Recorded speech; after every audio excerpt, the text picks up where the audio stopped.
anytime a man who is like expressing machismo breaks down in tears, that shit fucks me up.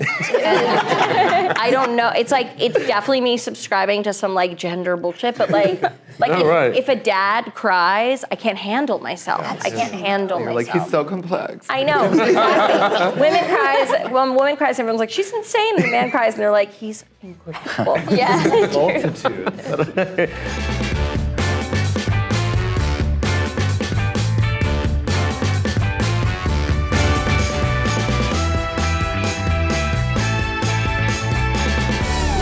I wish I could help every girl in the world.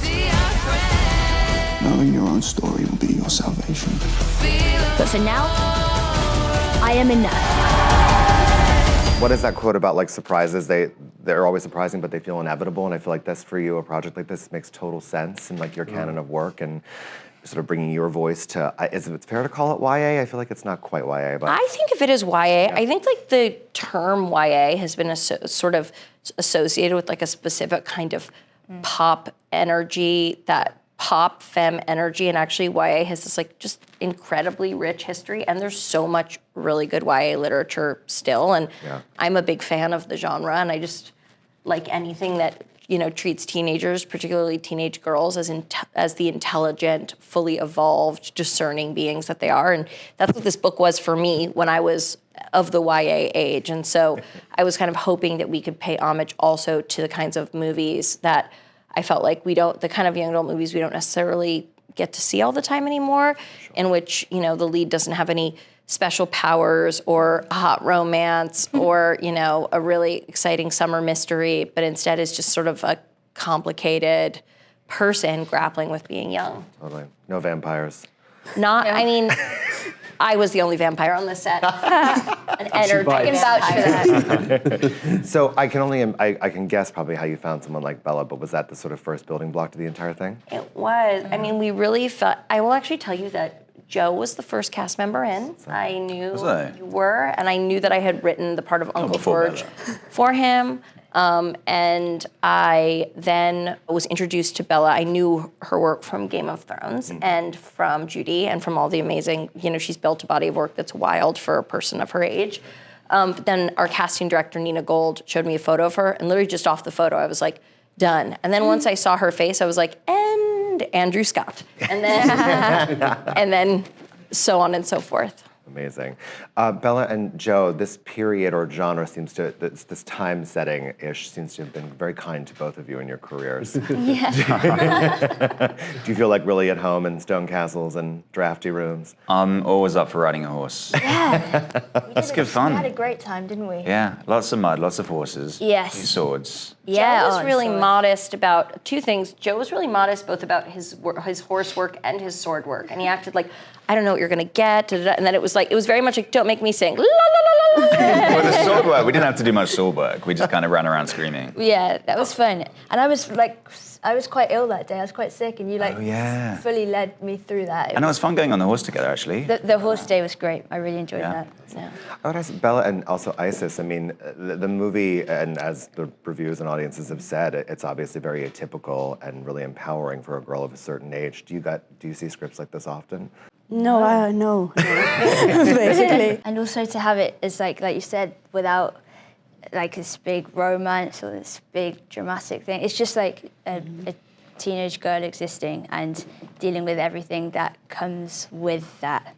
Like her identity and who she is and what she wants to do in the world. And it is rare. So it was really cool. Also, seeing things like women giving birth without like pain, things to help them through it is so dangerous. Life was just so dangerous for a woman, and you don't see that very often. True. And I think it's really special. The birthing scene, that was like historically with the ropes, and that was like historically accurate, wasn't it? Yeah, we had a consultant, both a historical consultant and a midwife, and then every time I look at that scene of you, there's a birth scene with Andrews and his Billy Piper, who plays his wife, and I feel so embarrassed because I cry at my own movie every time. It's gorgeous. Beautiful scene. I weep.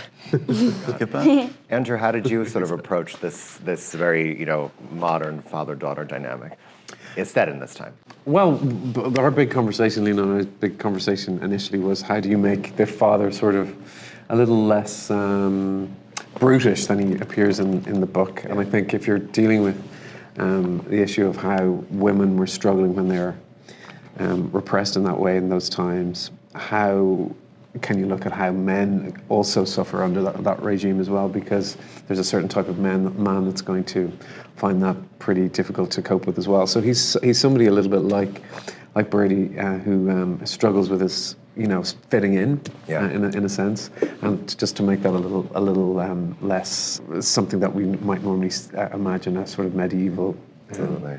This might sound kind of cheesy and obvious, but I think the one thing that struck me most about the film is just how effective it is when you're unrelenting. Just the power of no, especially for a young girl. Like, I'm not going to conform no matter how many, bring the castle down on top of me, and I still I just refuse to play. I love that you say that, because that to me was what got me as a kid, was this girl who's like, no matter how many times you put me in my room, beat me, punish me, deny me dinner, like it's like what I love about it, there's this Joan of Arc quote that's sort of cheesily placed on key rings all the time, but it's like Joan of Arc famously said, like, I'm not afraid, I was born to do this. And that kind of energy from a young woman, I think, is just, it gives me chills down my spine. And I think it's the kind of energy that we still need in order to deal with the current climate in the US around women and bodily autonomy, is like, when you don't know what to do, the unrelenting power of also a unified no is really incredible.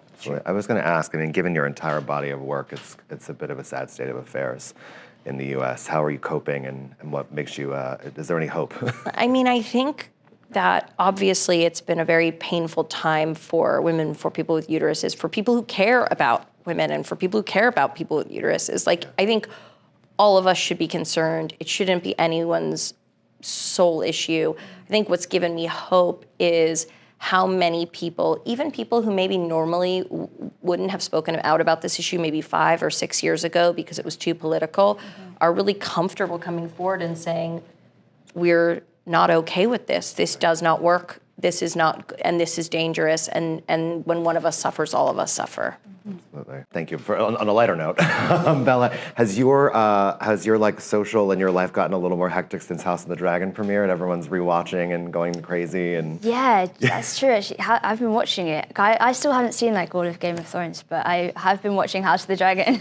It's been great, and like my friend Emily Carey is in it, and so that's been cool to watch her do her thing with that. But yeah, it's been cool. It has been a bit hectic, and now coming here to TIFF, I've managed to avoid like press stuff and all of that for pretty much the entirety of my career. Until this moment. Until this moment. But it's actually fun. Like, I was worried about it because it's not really I'm quite shy, really. So it's not really my sort of thing, but I'm having a great time, and everyone here is great. Well, something I love about you is that, like, you can literally perform with so much bravery, take after take after take, and then in your real life, there's a way that you like to sort of like seal off. And that's one of the marks, I think, of you being really an artist, is like, it's not about attention. It's just about, you have this thing to channel through yourself, and you do.